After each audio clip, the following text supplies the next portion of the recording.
Oh, yiggity. And we're back. And we're going to talk about Tariq Nasheed today.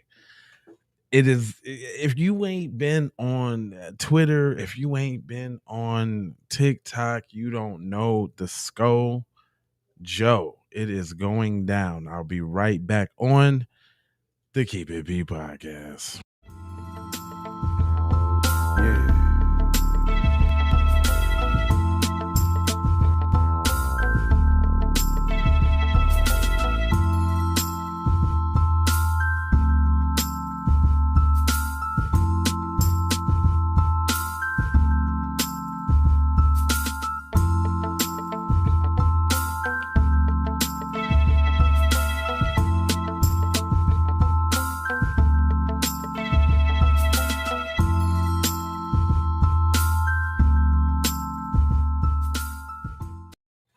Oh yeah, at first I wasn't gonna let the intro go in, but it says non apologetic black empowerment, and that's something that I definitely want to keep up there because that's just gonna weed out everybody that ain't want to hear about that in the first couple 30 seconds.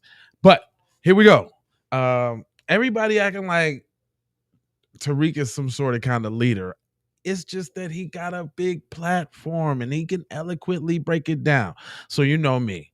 I scour the internet so that you don't have to, and I'm all about letting the people speak. So I got a couple people to speak, you know what I'm saying? Because we want to hear from the people, you know what I'm saying? Well, like what the people talking about. And my man's comes with the heat right away. And I'm gonna give y'all like some examples before I tie it all in. So stick with me. I'm going somewhere. I got a point here. But my man's broke it down so crucially. I just need you to hear what he has to say real quick. Check this out. It's making you niggas hate us. You say You Tariq. think it's Tariq Nasheed that's making us not like y'all? Y'all don't think it has anything to do with y'all. You guys do exactly like white folks do. You come into our spaces to disrupt, to troll, Yep. to spread alt-right, racist, white supremacy talking points while ignoring the atrocities that is happening in your communities, in your homes. That's right. I was on a live stream yesterday with Wani, and this Ghanaian brother comes up, and he starts talking about black on black crime, degeneracy in the black community. Chicago, he started bringing up the Charlie Kirk specialties. Let me show you what's going on in Ghana right now. Ghana, just before the dawn. A column of boys heads off to work. All of them, slaves. 20,000 of them, they say, work here on this lake. Some so young, it's almost unbelievable. Typically, the children tell us there's shouting from Samuel, the man they must call master. As the boys look back, fearfully, a fishing net snags on an underwater branch. Without a word, Adam, who doesn't know his own age, understands what he must do.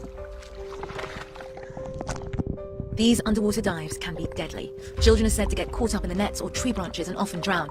There's no telling how many unnamed bodies lay at the bottom of this lake. When he says you should die, you have no option. The fearful part is that you might not come back. That's what I fear most. Back on land, Samuel explains how he justifies putting children like Adam in such danger. If one of them dies while working on the lake, I sit down with the parents and we talk. We all know that working on the lake is very dangerous and anything can happen. In this world, if you don't set a trap, you can't catch fish. That's y'all? You're talking about Chicago? Are you serious? Are you serious? You're seriously ignoring child slavery in your homeland and you're talking about Chicago. White people in Ghana. Look how they treat white people in Ghana. It says, let me pause that up real quick. It says, white man becomes chief in Ghana, but you don't want your African black brother to become king for his people in Ghana. Why? Is Tariq Nasheed making y'all enslave your own children? Is Tariq Nasheed making y'all crown white boys as chiefs? When you see that white boy being toted around as a chief, it makes sense why y'all don't like us for going against white supremacy, because that's like going against your savior. That was tough. Well, Jay, it's on both sides. Nah, no, I'm gonna give y'all a good example because you know I got the receipts, man. This is how it usually starts. And I'm glad that these brothers had an opportunity to check old girl and her foolishness and what she was saying. But here we go with the typical. I'm sorry. I can't do Americans. I need somebody with culture. I'm sorry. Black Americans got culture. Americans got culture. Keep rolling. I need somebody with some culture. Americans don't have culture. I got culture. We got the culture. We are the culture. Exactly. Who the culture? We are the culture. Globally, they know about Black Americans. No, hold on. We not Globally, they know about Black Americans. But you gotta remember 1804, baby. I'm the one that won American. We're not gonna use the word American. Yeah, Black Americans. I ain't gonna hold That's you. fine, We are but the listen, culture. 1804, I'm the reason why you have your independence. That's the part I hate about Haitians was the Caribbean first people, though. free independent country. First black free independent. That ain't got nothing to do with. That don't got nothing to do with America. That's nice. I'm just letting you know the reason why y'all have y'all independence. Y'all coming over here because of us, because of the hard work that Black First of Americans all, did. you know Haiti is like in debt for 1 trillion years because You know they've been why? paying? Because the French owe us how much? So y'all got No, your no, independence. Good morning. Saying. Good afternoon. When you say all that. reason Americans got their independence, what do you mean by that? How they gonna cook me for that? What do you Learn mean by that that? history. Y'all gotta cut that We out. won. African Americans are free? I'm not saying that we set the revolution. The reason we were the first independent free country. Ain't nobody give a fuck about y'all, bro. Look By at paying- pointing. Look No, at no, it. that's what I'm Like, talking are you about. crazy? No, but by paying Britain, what? I'm talking about we set the thing. We the one that set it. 1804. We the first free y'all have- independent Caribbean country. I'm not gonna go in depth with Are you that, but crazy? y'all have. But what that got to do with America? Man, I'm telling you. We said it, and then y'all followed. Y'all said it for yourselves, not for We no said Black it, and then y'all Americans. followed. And we set the stage for y'all immigrants to come over here and profit off of America. You saying that? And you're mad that we came to. Oh, No, it's a I'm not profit? mad. I'm not I mad. don't- I'm don't telling you hate what black. nobody's hustle. I'm telling you what Black culture provided for you and your family. Right. How that provide for me and my Because family? we set the 'Cause you standard. came here. I We did. set the Who standard. came here? I didn't come here. You Your here right family now? did. My family came here. And you're in And now. they made their money. Right. They went right back to Haiti. So what's up? So why you ain't go right back to Haiti? Because why would I come back to Haiti? I'm Gucci where I'm at. Where your parents live? They're here. What? And they doing the float. How's that on going right Labor back to Day. Haiti? That ain't going right back to Haiti. They still On Labor there. Day? Ain't been on Labor Day. Exactly. Yeah, these tethers is delusional, fam. Y'all know what's up. You know I'm coming with the receipts, so I'm gonna break it down in increments because I like to let the people speak. But this sister, boy, did she cook though, and this is what we got going on, right? This is not a video to defend nobody because believe me, Tariq can defend himself. It's just interesting to look at how they view somebody as a leader. And we've been telling them Dakota's the leader for so long. Like, check this out. Tariq Nasheed's presence on TikTok has caused so much stir. It's like unbelievable.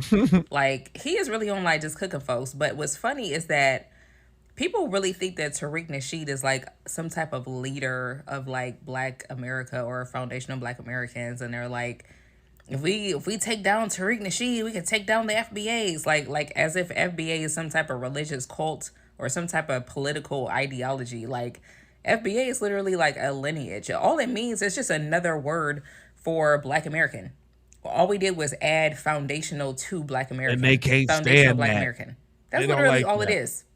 It's the same thing as being Solon. It's just another word for the same thing. But it's like people have gotten he has people in so much of a stir because he be online cooking folks, right? You not gonna log on to Tariq Nasheed's live and think that you about to cook. You gonna be cooked. If you log on to like people be in the comment section like let me up. Every time he let them up, they ass get cooked like some fucking soup or some shit. But anyways, it's like FBA does not have a leader. There is no leader.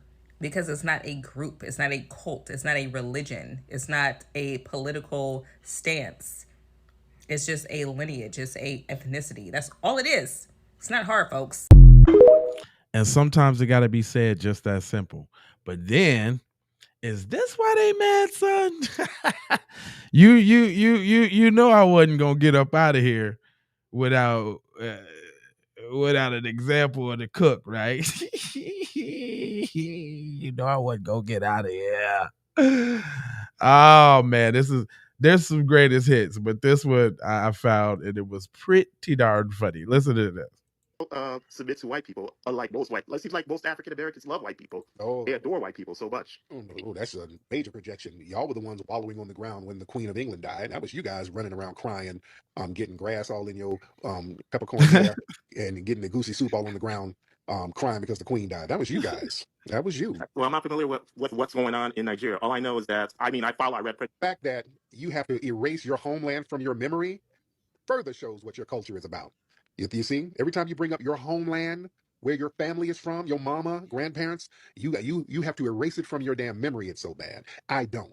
I embrace my beautiful ancestry. They are survivors. They stood on business and built the greatest country and built a place that I could be comfortable where I don't have to flee. So I love, honor, praise, and respect my beautiful foundational Black American ancestors. I'm not ashamed of them like you are. You don't even like talking about your homeland or your lineage. That shows how janky you think your lineage is, sir. So you can never point the finger at us, sir. You're too ashamed of your own lineage to even talk about it. So damn if we get any kind of criticism or advice from somebody who's ashamed of how janky and failed his homeland and lineage is, sir. Damn. You understand?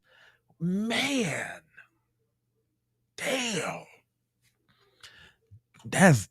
He barbecued, cuz. He barbecuing that nigga.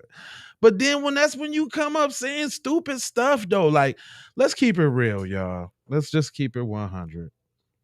We didn't know. We didn't know how the Africans and the Jamaicans and the Somalians and all of them, we didn't know how they looked at us. We suspected that there was a little funniness here and there, right? But we thought it was all good. We thought we had the medallions, we had the I remember the t-shirt. Remember the t-shirts, y'all? I don't know if y'all I don't want to date myself, but y'all remember the t-shirts with Africa turned to the side looking like a dog? Talking about they dogging us out. They dogging us out. See, I'm talking about it go deep, fam. What do you think? Vainglorious. As we are protected by the red, the black, and the green with the key. Sissy. What you got to know about that? See, we got some older viewers. But I'm saying though, we was black, we was African out, fam. And then we told, like, I ain't even know about Akata till I really kind of start hearing it through Tariq spaces and all that, man. Like years back and all that, man. Like I didn't even know, man. Like until he started exposing it, man. And then you just start seeing it, and we was all behind. Yeah, delineation. That's right. Stay on code. Jeez Louise. He's like, what'd you say? Said, I remember they pushed Pan-African hard in the 90s and the 2000s. Hell yeah. Man, dude. But we was the only one that was Pan-African, though. See?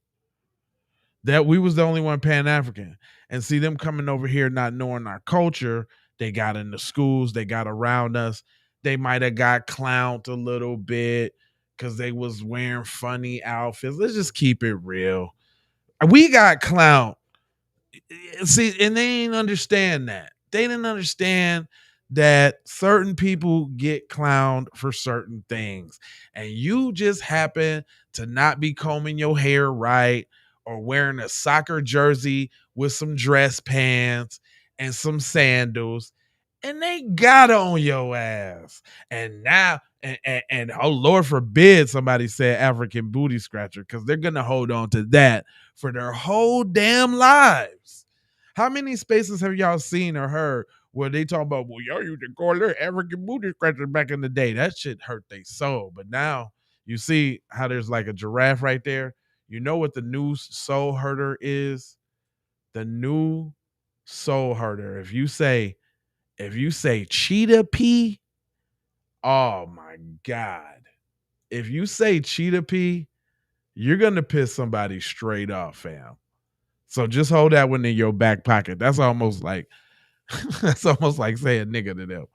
When Tariq said that shit, it dropped a whole little bomb on everybody. But hold on, we gonna get this cooking session out, and then I want to not speak for nobody and let the man say it for himself. Yeah. I understand your perspective. I do agree with you. I definitely respect the ancestors from the past, black people from the past. But today, I'm not sure what happened. I heard numerous, various different theories. We got a bunch of you guys, people like you, not some of the good immigrants, because there's some good folks, but the tether class like you, that failed, shamed, projecting class, coming among us, undermining our progress, doing little janky shit, sabotaging. You is what happened, sir. Tethers like you. That's been the problem.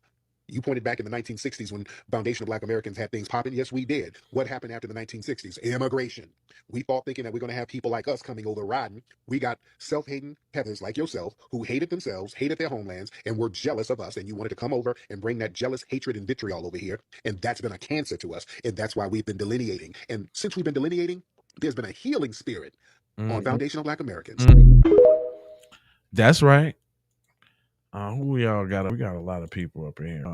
Let me put the chat up so y'all can, because y'all going too fast for me now. I'm old now. I'm gonna have to put the chat up now because I can't do all that now. We got Yusuf up in here. We got Jersey Freeman up in here. M. Hampton up in here. You dig what I'm saying? B1 to the Squizzard. You know what I'm talking about? Man, but I wanted to let Cuz say it for herself because sometimes, you know, if y'all in the spaces, y'all know, and the message has to be solidified on each and every episode. So we may say a lot of the same things over, but there's always new visitors coming in that may not know what you know, right? So that was the point to this video, because with my audience or the people that discover my video, there's some things that they need to know. And who better to say it than the man himself? Cultural renaissance right now, ladies and gentlemen. We are in the middle of a cultural renaissance for foundational black Americans. The renaissance is taking the world by storm. A lot of people are getting shaken up by it. A lot of people are respecting it. It's shaking the table, but that's a great thing. We are having a cultural renaissance, a reawakening as foundational black Americans, and we're gatekeeping our culture because it's more important than ever, ladies and gentlemen. Our lineage and pride and our dignity is being reclaimed. We as foundational black Americans, we're not settling for like vague generic labels of being lumped in with other groups that don't share the same history as us. See, right now there's a clear movement to really identify, honor, and protect our distinct lineage. So we got a lineage based on survival, resistance, creativity, and contributions really to the core American culture itself. That cultural creation, it's turning to cultural resistance. So it's sparking more pride, more curiosity, and more clarity, most important. We're being very clear about what the business is. And it was very important for us to have ethnic clarity. Ethnic clarity was very, very important because everybody kept trying to label us. They kept trying to put us in these powerless categories: people of color, minorities, African American. These are powerless identities that everybody can come and leech off of. We got together and said, no, we are not no generic ass category. We are a distinct people with an ethnogenesis here on American soil. That clarity is very important. It got the reparations movement a lot of momentum because that forced people to draw clearer lines about who qualifies. We just let people come around and just say stuff and do stuff all willy-nilly. So now we're checking paperwork. Who are you, my dude? Where are you from? What do you represent? What organization sent you? Why's your forehead so big? Why's your hairline pushed back? Why you got so many gaps in your teeth? We're asking questions. Why is your wig crooked? Why is it so shiny? Why are you over there with Candace Owens? Why that's you? The thing about this. See, he be like dead serious, and then he'll throw some bullshit in there real quick. But it's still dead serious, though. That's a good quality. We're asking questions. It's a part of the Renaissance. We're not letting people take some of our cultural iconic brands and tetherize them. There's a pushback against disrespect and erasure. So we're checking everybody. We've been checking the white supremacists. Now we're checking tethers, everybody. Everybody's going to get checked. The media, we're checking everybody. We're not letting people rewrite history. Politicians, Kamala, Obama, they're getting called out. You're not going to come around us doing the running man and eating greens thinking that we're going to bring you in. We're treating everybody like cultural vampires. Get your ass outside of the juke joint. We're not inviting you in. Cultural disrespect is being confronted directly. And everybody's on code for the most part. Every now and then we just got to get a renaissance going on. And now we're tightening up the renaissance right now. We're making it very clear who's who. And we are rejecting false inclusion narratives that we all in this together. That lie has worn thin. We're in this together when everybody can kind of capitalize off of us, when everybody can leech off of us. That's when we're all together. We all one. And we see how a lot of these groups come over here and they start benefiting from these anti-FBA policies. And they stand on the shoulders of our struggle and then turn around and then disrespect. See, the renaissance, ladies and gentlemen, that's a responds to the decades long of us being undermined. Cultural gatekeeping, that's no longer a bad word right now. This is about self-preservation, protection, and power, man. We have to protect our lineage, our legacy, and our ancestors. We're not going to let these phenomenal FBA ancestors be erased like they didn't exist, like they didn't put in work, like they didn't contribute to the betterment of all of these other groups. It's up to us, the descendants of these phenomenal foundational Black Americans, to uphold their legacy. We are the culture of this country. Not only that, we are the biggest influencers of global culture. We're the most influential cultural group on the planet. See, we're going to start claiming foundational Black American creations. When we start reclaiming our FBA contributions, we are told, oh, if you say it was created by FBA, we're all one nigga. That is divisive. When you get a win, the minute you get a win, you Haitian. When somebody commits a crime, oh, he's Black, we all Black. No, we are not allowed. We're not allowing people to turn us into their trash bins. You're gonna have to hold your wins and your losses. See, here's the con game that's been run on us. When these groups get a win, they hoard that win for themselves. Shout out to Jamaica. Oh, shout out to Haiti. This Ghanaian got a doctorate at Harvard. Oh, shout out to him. Ghana, stand up. When they get something, when they win, they put it over in their box. When we get a win, they also take it and put it in their box. When we get a win, we are required to share that win with them as an African group of people. Now, when we take a loss, we do something negative, it's on us. When they do something negative, it's on us. When you have an immigrant who robs a liquor store, oh, these Black folks, Black crime, what we gonna do about Black crime? Now, it gets dumped on Black. And by default, we are foundational Black Americans. We are Black.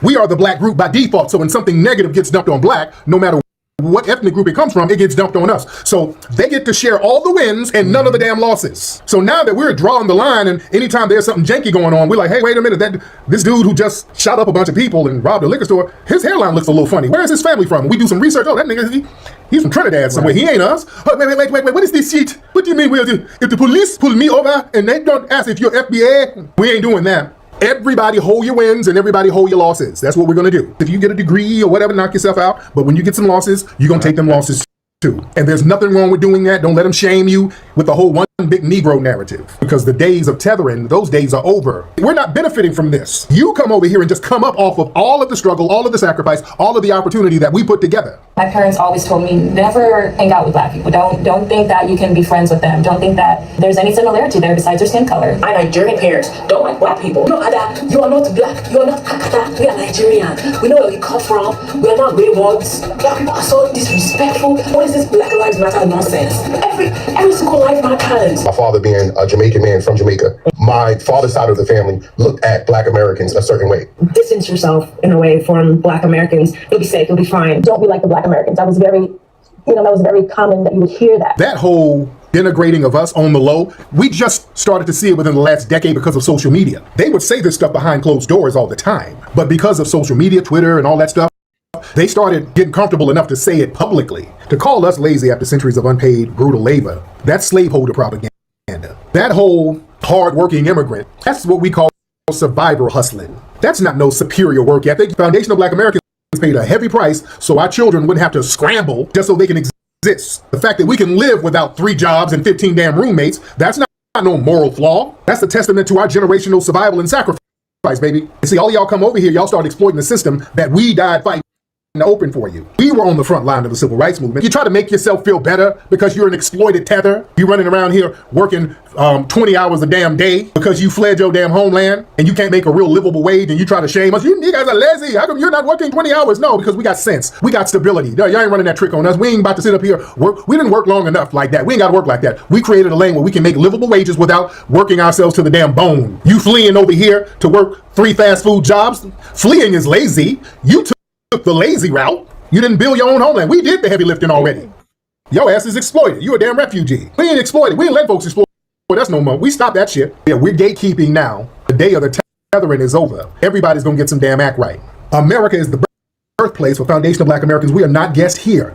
We are natives to the United States by blood, birth, centuries of unpaid labor. No other group has had a longer continuous presence in building America's infrastructure, culture, economy, legal institutions without immigrating from another place than us. We are not immigrants. We are a unique ethnic group formed on American soil. So you don't get to flee over here and tell us, you're African just like me. We all flee. No. I ain't like you. We ain't never abandoned what we built. Despite dealing with these white supremacists with the segregation, slavery, redlining, lynching, incarceration, we still stood on business. We ain't never fled in mass to another country. We stayed, organized, rebelled, litigated, and built. We created our own damn schools, our own towns, churches, political organizations, music, food, religions, all on this damn soil. That's ownership. We fought to defend our homeland through acts of resistance and sacrifice. Every gain that we have was taken. We made that possible for you to come over here and just pull up and have it easy. See, the white men are going to call you a monkey. So what? They call you a damn monkey. We had to stop them from calling your ass a damn monkey. They ain't gonna call us that in our face. And with a minority here, and we'll still give them that damn work. You better say that shit on the internet. That's how we built. We built like that. I don't give a fuck what you say on the internet. Say that shit to me. You ain't gonna call us that in person. They'll call you that. Hey, you monkey immigrant. Oh,